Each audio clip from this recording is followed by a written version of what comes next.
Assalamualaikum warahmatullahi wabarakatuh. Om Swastiastu, Namo Buddhaya, salam kebajikan, salam sejahtera untuk kita semua.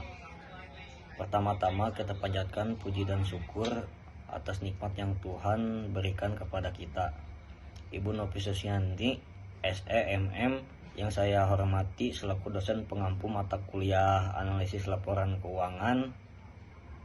Kami dari kelompok 2 mata kuliah analisis laporan keuangan akan mempresentasikan hasil makalah dengan judul menganalisis faktor-faktor yang mempengaruhi modal dalam kurung debit to equity ratio menggunakan data rasio keuangan.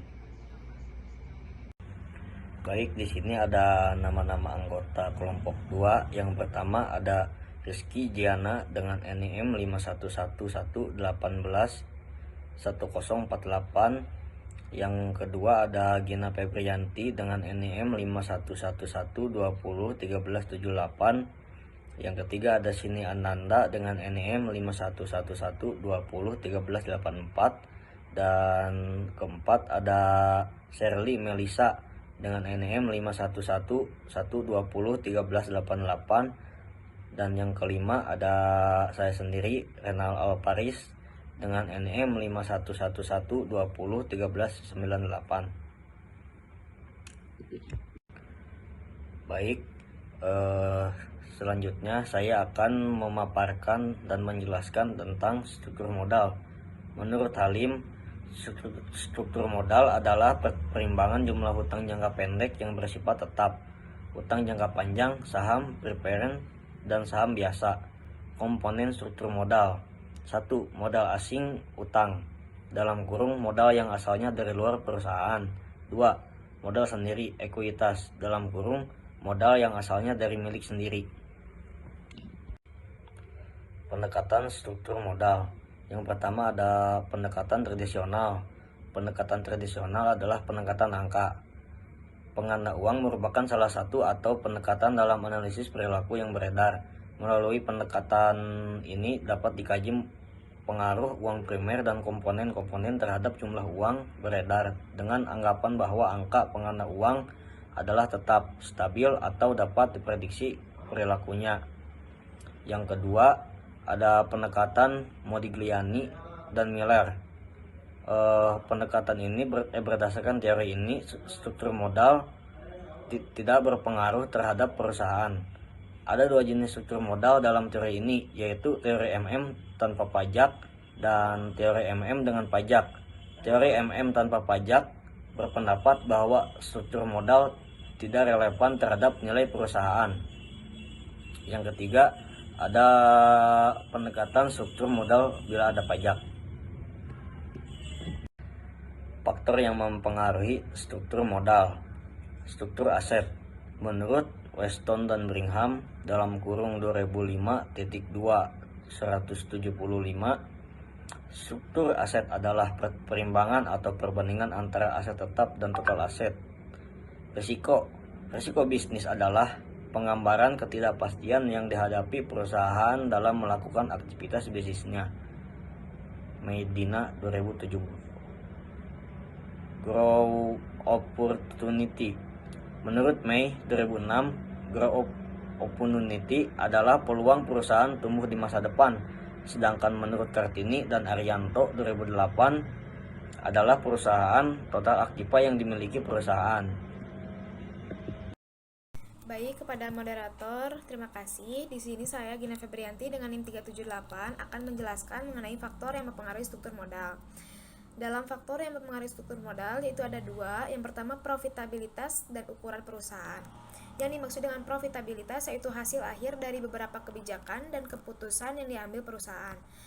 Yang kedua, ukuran perusahaan yaitu perusahaan yang memiliki saham yang besar dan masing-masing penambahan lembar sahamnya hanya mempengaruhi sebagian kecil pada kemungkinan hilang kontrol dan pihak dominan kepada perusahaan yang terkait. Selanjutnya, ada metode penelitian. Yang pertama ada metode analisis dan yang kedua ada populasi dan sampel. Yang dimaksud dengan metode analisis di sini menggunakan penelitian kuantitatif karena data penelitian berupa angka dan analisis menggunakan statistik. Dan yang kedua, populasi dan sampel. Penelitian ini adalah 21 perusahaan manufaktur, subsektor, tekstil, dan garmen yang terdaftar di Bursa Efek Indonesia tahun 2016 sampai 2020 dan telah menerbitkan laporan keuangan perusahaan. Dari 21 populasi perusahaan manufaktur, subsektor, tekstil, dan garmen tersebut akan diambil 5 perusahaan untuk dijadikan sampel. Lalu selanjutnya ada variabel penelitian. Ada dua variabel, yang pertama variabel independen, variabel X, dan variabel dependen, variabel Y. Yang dimaksud dengan variabel independen variabel X yaitu variabel bebas merupakan variabel yang mempengaruhi atau yang menjadi sebab perubahannya atau timbulnya variabel dependen atau terkait. Dan variabel dependen, variabel Y, yaitu variabel yang dipengaruhi atau yang menjadi akibat karena adanya variabel bebas. Lalu selanjutnya ada faktor-faktor yang mempengaruhi struktur modal. Dalam faktor-faktor yang mempengaruhi struktur modal itu termasuk variabel terikat Y, variabel bebas X, return on equity X3, dan total asset turnover X3. Jadi yang dimaksud dalam faktor ini tuh termasuk ke dalam variabel independen atau variabel X. Jadi dalam penelitian atau faktor yang mempengaruhi struktur modal ini yaitu variabel independen menggunakan likuiditas current ratio X1, profitabilitas ROE X2, dan aktivitas aset turnover X3. Karena variabel independen atau variabel X ini merupakan variabel yang mempengaruhi atau yang menjadi sebab perubahannya atau timbulnya variabel dependen atau terkait. Baik, sekian dari saya kembalikan kepada moderator. Terima kasih.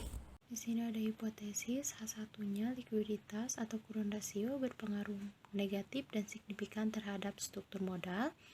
H2-nya probabilitas atau ROE berpengaruh negatif dan signifikan terhadap struktur modal.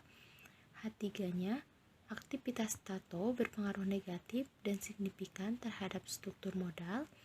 H4-nya rasio likuiditas atau kurun rasio X1, rasio probabilitas atau ROE X2, rasio aktivitas atau total aset turnover X3 berpengaruh negatif terhadap struktur modal atau DER Y. Selanjutnya di sini ada data rasio atau variabel X dan Y. Variabel independennya X yaitu kurun rasio, return on equity, dan total aset turnover. Sedangkan di sini variabel dependennya atau Y yaitu debit to equity ratio. Baik, di sini ada analisis regresi linear berganda. Di sini ada dependent variable der Y sama dengan A ditambah B1 X1 ditambah B2 X2 ditambah B3 X3 ditambah E. Keterangannya yaitu struktur modal, A itu konstanta, B1, B2, B3 yaitu koefisiensi regresi, X1-nya yaitu kurun rasio, X2-nya yaitu return on equity, X3-nya yaitu tato, E yaitu standar error atau sama dengan 5%. Struktur modal atau DER sama dengan 3,181 ditambah kurung buka negatif 0,093 ditambah negatif 3,952 dikurangi negatif 1,007.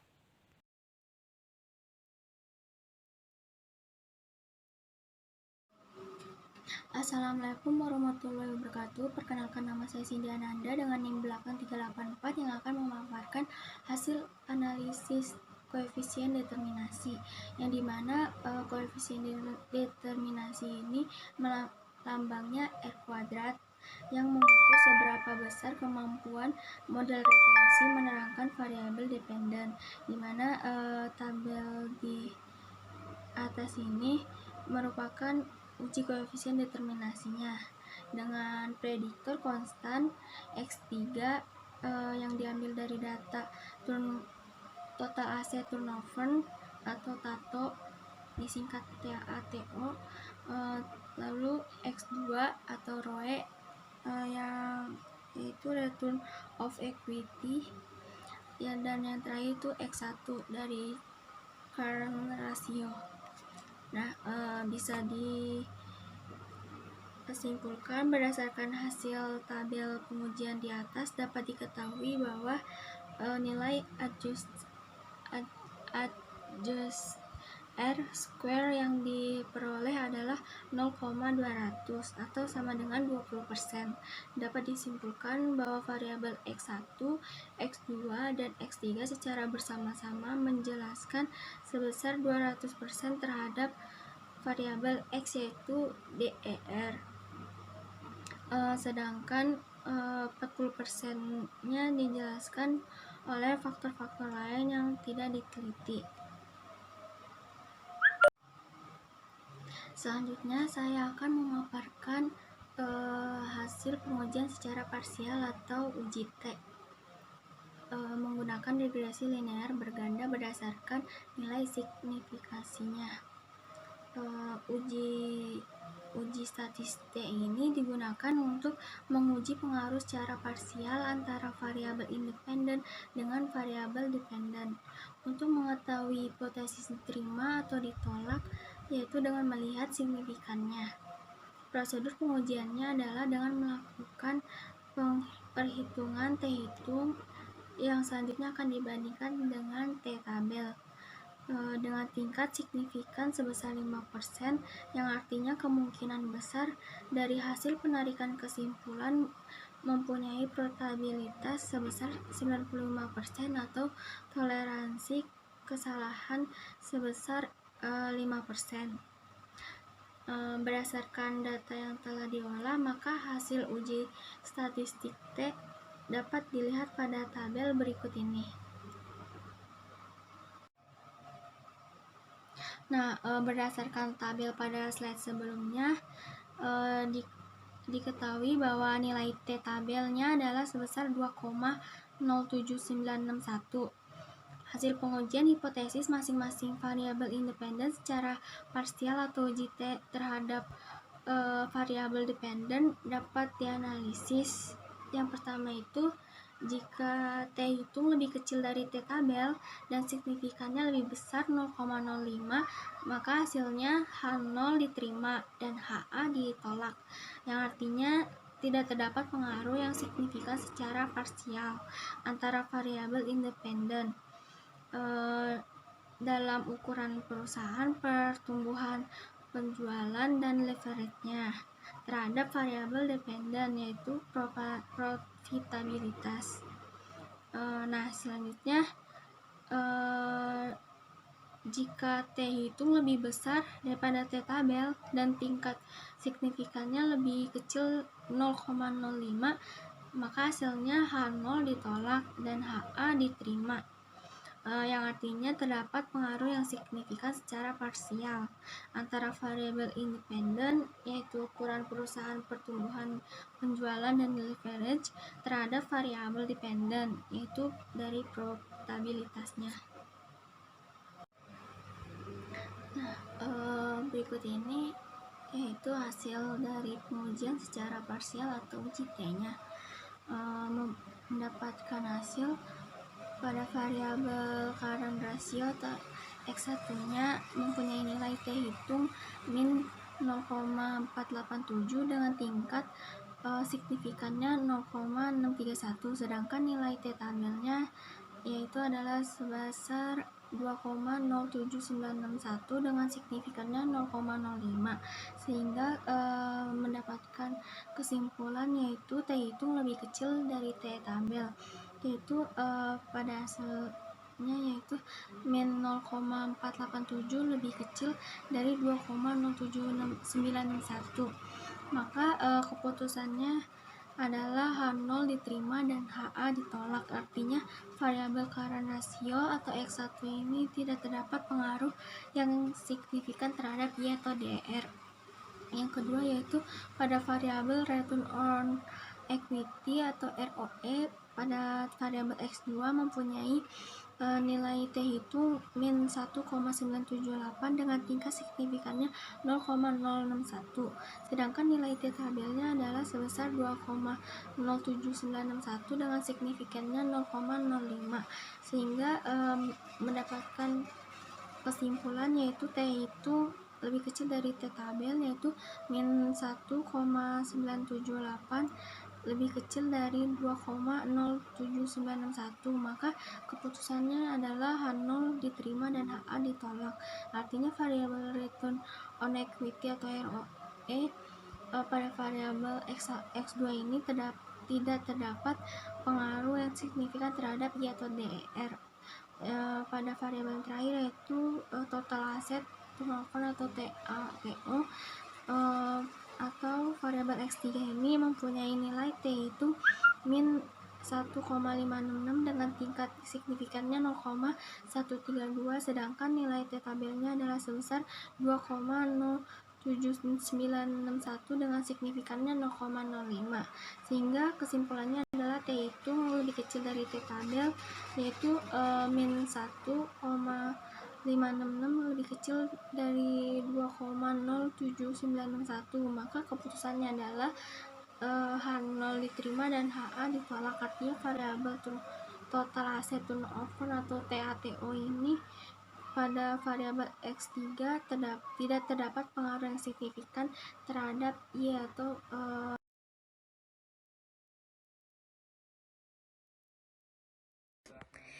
Baik, Assalamualaikum warahmatullahi wabarakatuh. Perkenalkan, nama saya Serli Melisa Putri dengan NIM 511201388. Di sini saya akan menjelaskan tentang uji F simultan. Dapat dilihat ada tabel ANOVA, yaitu hasil uji statistik akan menghasilkan dua kesimpulan dengan tingkat signifikan A 0,05, yaitu apabila nilai F hitung lebih besar dari F tabel atau nilai signifikansi lebih kecil dari nilai A 0,05, berarti HO ditolak dan HA diterima. Jadi, variabel bebas secara simultan memiliki pengaruh terhadap variabel terikat. Lalu yang kedua, apabila nilai F hitung lebih kecil dari F tabel atau nilai signifikansi lebih besar dari nilai A atau 0,05, berarti HO diterima dan HA ditolak. Jadi, variabel bebas secara simultan tidak memiliki pengaruh terhadap variabel terikat. Hasil nilai F hitung sebesar 2,999 dengan nilai signifikansi 0,054, sedangkan nilai F tabel sebesar 3,05, sedangkan dengan nilai signifikan 0,05. Dengan demikian, dapat dilihat bahwa 0,054 lebih kecil dari 3,05 dan 0,054 lebih besar dari 0,05, sehingga HO diterima di mana return on asset, current ratio, dan total asset. Lalu, selanjutnya saya akan menyimpulkan hasil analisis kelompok kami. Dari hasil analisis, dapat disimpulkan bahwa DER, current ratio, ROE, total asset turnover tidak berpengaruh terhadap struktur modal.